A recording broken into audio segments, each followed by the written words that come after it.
kind of scary. Where do you go? It's a good question. We're gonna have to see. How did you wind up here? Okay, what's up guys? Paul here with a quick reaction video for you guys this week. First off, apologies for the frog in my throat, but the show must go on. I hope it's not as annoying as Tucker Carlson's whooping laugh, which unfortunately I had to endure throughout this interview he did with Andrew Tate, the top G. This video is about Andrew Tate and his interview with Tucker Carlson, which took place in Tate's mansion. Because why? Because Tate is still under house arrest on suspicion of human trafficking. So he got out of jail a number of weeks ago and will remain under house arrest until we'll go to trial. So there were a lot of interesting things to take out of this interview, notably how much Tate has tailored his misogyny now that he's had his wings clipped by the legal system and he realizes he sailed way too close to the wind and he damn near got himself locked up and he could still end up in prison. We have to see how this plays out. If he does get away with it, you can definitely see this is the way he's going to talk going forward. Gone with the real blatant in-your-face misogyny, like keep women at home and take all their money when they're on OnlyFans, and it's become way more wholesome, family man, a religious man, all about a strong woman for a strong man, and I'm just all about trying to get men to go to the gym and they're trying to silence me.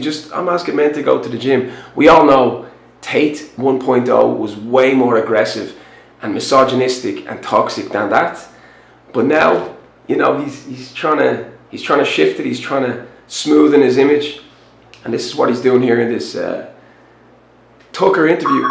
Oh, no more so than when Tucker asked him, "Why did you choose Romania?" Now, anyone who's followed Tate's online presence over the last few years knows damn well why he, a multi-millionaire who can live anywhere in the world, he can just spin the globe and choose the world's most tropical, exotic locations. We all know why he chose Romania.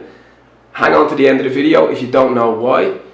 I'm gonna reveal that at the end of the video if you're one of those people so far that doesn't actually know why.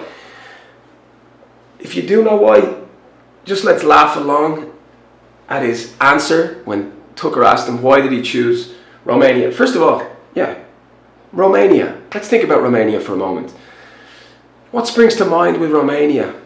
You know, Bucharest is the capital.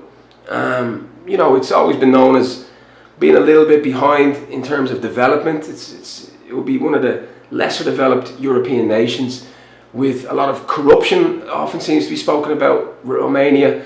A lot of the mores and the values seem to be at odds with the West. I wouldn't be an expert on Romania, but a lot of my world geography and cultural knowledge has always been gleaned through the prism of football. So when I think of great football, Romanian football characters, right? Georgi Hagi, the great little, the Maradona of the Balkans, isn't that what they call him? Exceptional, unbelievable, maverick player, but a bit of a problematic character, just like Adrian Mutu, another Romanian attacker who played in Fiorentina, played in Chelsea. And then we think of Gigi Becali, Mr. Romanian football. He's one of the largest characters in the whole Romanian landscape, in the political landscape. He was almost president. He was in the European Parliament. And so a man like him was voted in a real homophobic bigot. I mean, he campaigned ardently throughout his tenure against LGBTQ, right? So that might give you a little bit of a reason, a bit of an idea why Tate feels at home in Romania already. We're gonna have to see. How did you wind up here? I moved to Romania. I came to visit a long time ago. Before anybody ever visited Romania, I came to visit and I genuinely fell in love with the place. It truly is a fantastic country. I love nature, as amazing nature. It's a very safe place. It has this reputation of being dangerous. It's not dangerous. It's very safe. The people are very good. The people are very conservative traditionally. It's almost like America was 20, 30 years ago. It's gorgeous. They have a bunch of nice restaurants and plenty of things to do, and I've never had a problem here in any way.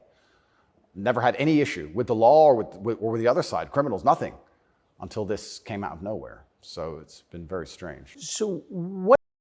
Okay, so let's list off his reasons there. When he first came, a few years ago, before anybody knew about Romania, he just fell in love with the place.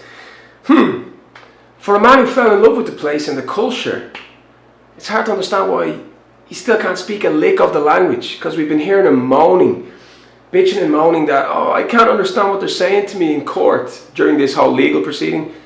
It's been dictated to him in Romanian. He's been there for 6 years, still can't speak Romanian, which is not one of the world's hardest languages. It's a Romance language, linked with Spanish, French, Italian and Portuguese. Wouldn't take that much effort to learn some rudimentary Romanian, yeah? Still can't speak a lick of it. So that's calling bullshit right away that he loves the culture, right? If you love the culture, you would have made an effort to learn the language. A genius like him, all right, would be able to learn the language. Nice restaurants. Is there a country in the world that doesn't have nice restaurants? Dublin has nice restaurants. Definitely not a culinary capital of the world. Again, Thailand, Mexico, tacos, Brazil, Argentina for the steaks. I mean, there's so many places around the world with just haute cuisine far beyond what Romania would be able to offer. Let's be honest. I don't even know what is a typical Romanian dish.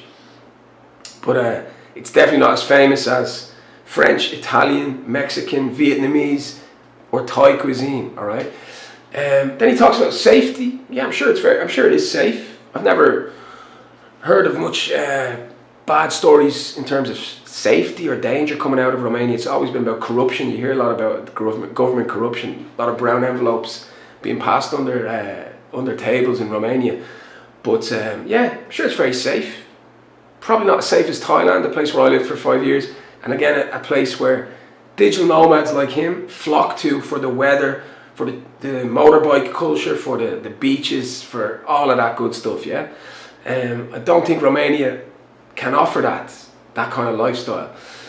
So is it true what he's saying? That it's gorgeous? I'm sure it is gorgeous. You know, I've never been, but the Transylvanian foothills, and there is some beautiful mountainous landscape, I'm sure. I don't think Bucharest is an especially gorgeous city. I don't think it, as a cityscape, it can be on a par with Paris, London, Bangkok, Tokyo, right? I don't think it's up there, but I'm sure it's quite nice to look at, Bucharest. But let's just cut to the chase and let's show why Andrew Tate really chose to live in Romania, okay? Jamie, roll the clip. Shout out True Geordie, by the way. This is probably 40% of the reason I moved to Romania, because in Eastern Europe, none of this garbage flies. If you're going to go to the police and say he raped me back in 1988, they're going to say we should have done something about it then. If you're going to the police and say he raped me yesterday, say, okay, if you got physical evidence, or is there CCTV proof? Where'd it happen? Okay, let's go interview him right now. And if it wasn't really rape, I'd say, oh, we went to the club, we got drunk, she agreed to go back to my house, we started having sex, and then we carried on having sex, and then we had sex, and she didn't say anything wrong, and then she texted me afterwards, and I didn't text back, and now she's saying I raped her. The police would be like, okay, she's an idiot, bye. But no, not in the West. In the West, you can tell them that exact story, you're still fucked. You're fucked in the West. When people say, why did you live in Romania? And I explain my 5 reasons. One of them is the Me Too era. They go, oh, well, you're a rapist. I say, no, I'm not a fucking rapist. But I like the idea of being able to just say, to do what I want. I like being free. All right, so there he said it. You heard it from the horse's mouth. This was a few years back. The early, naive Tate, before the suits came out, before he really polished up his image and he was being too honest, right? There's a lot of archived footage of him out there for all the world to see forevermore, of him being at his most honest, telling the truth. That 40% of the reason he didn't say a thing about this to Tucker Carlson was to avoid being Me Too'd, because he knows, he actually researched this. He went out of his way to research to see that the Romanian legal system is very lax and very chauvinistic and very, very anti-feminist, and more often than not will side with the man in cases of sexual abuse or domestic abuse. He actually went out of his way to research this, and that's why he chose to live in Romania. So for a man who's always gone on about the truth, and fake news, you know, spouting off Trumpisms that it's all about the truth, you know, and I'm only truth against evil. That's just a complete lie what he just told Tucker. No, he didn't move to Romania for the culture or for the restaurants or for the nature. He moved so that he could be able to do what he wants with women and have much less chance of getting in legal trouble. That's why he moved to Romania, but it didn't work out.